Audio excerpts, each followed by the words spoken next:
काली जो मो बस को लेकिन जो वीडियो करी से किसी कमेंट आसाला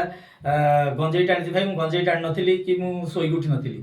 प्रथम कथा नुआ नुआ भिड बनाऊँगी तत्तर भिड बनई देती से जो बोर्डिंगटा ठीक देखा से रणपुर कहीदी रणपुर पटे जाऊनी तो से क्षमा मागुची तो बर्तमान मामू अच्छा जे कि टोटाल से कंडक्टर साथ कथा भी होती कहीं कमेंट सकाशे मामू सागर कंटाक्ट करी मामू भी बुझी चलते मामू को पचारि बुझा से कंडक्टर कथा क्लीयरटा से कहे हाईटेक बस मालिया झोलारू बाहर 4:30 आमर पहुँचुची बाहाड़ा झोलार 5:30 आउ सेठू ओडगाँ शरणकूल गोड़ीपड़ा आउ दर्पनारायणपुर सुड़ुकाबारी भितर पशिकी गाड़ी बाहर सुनाखेलू भुवनेश्वर पहुँचुची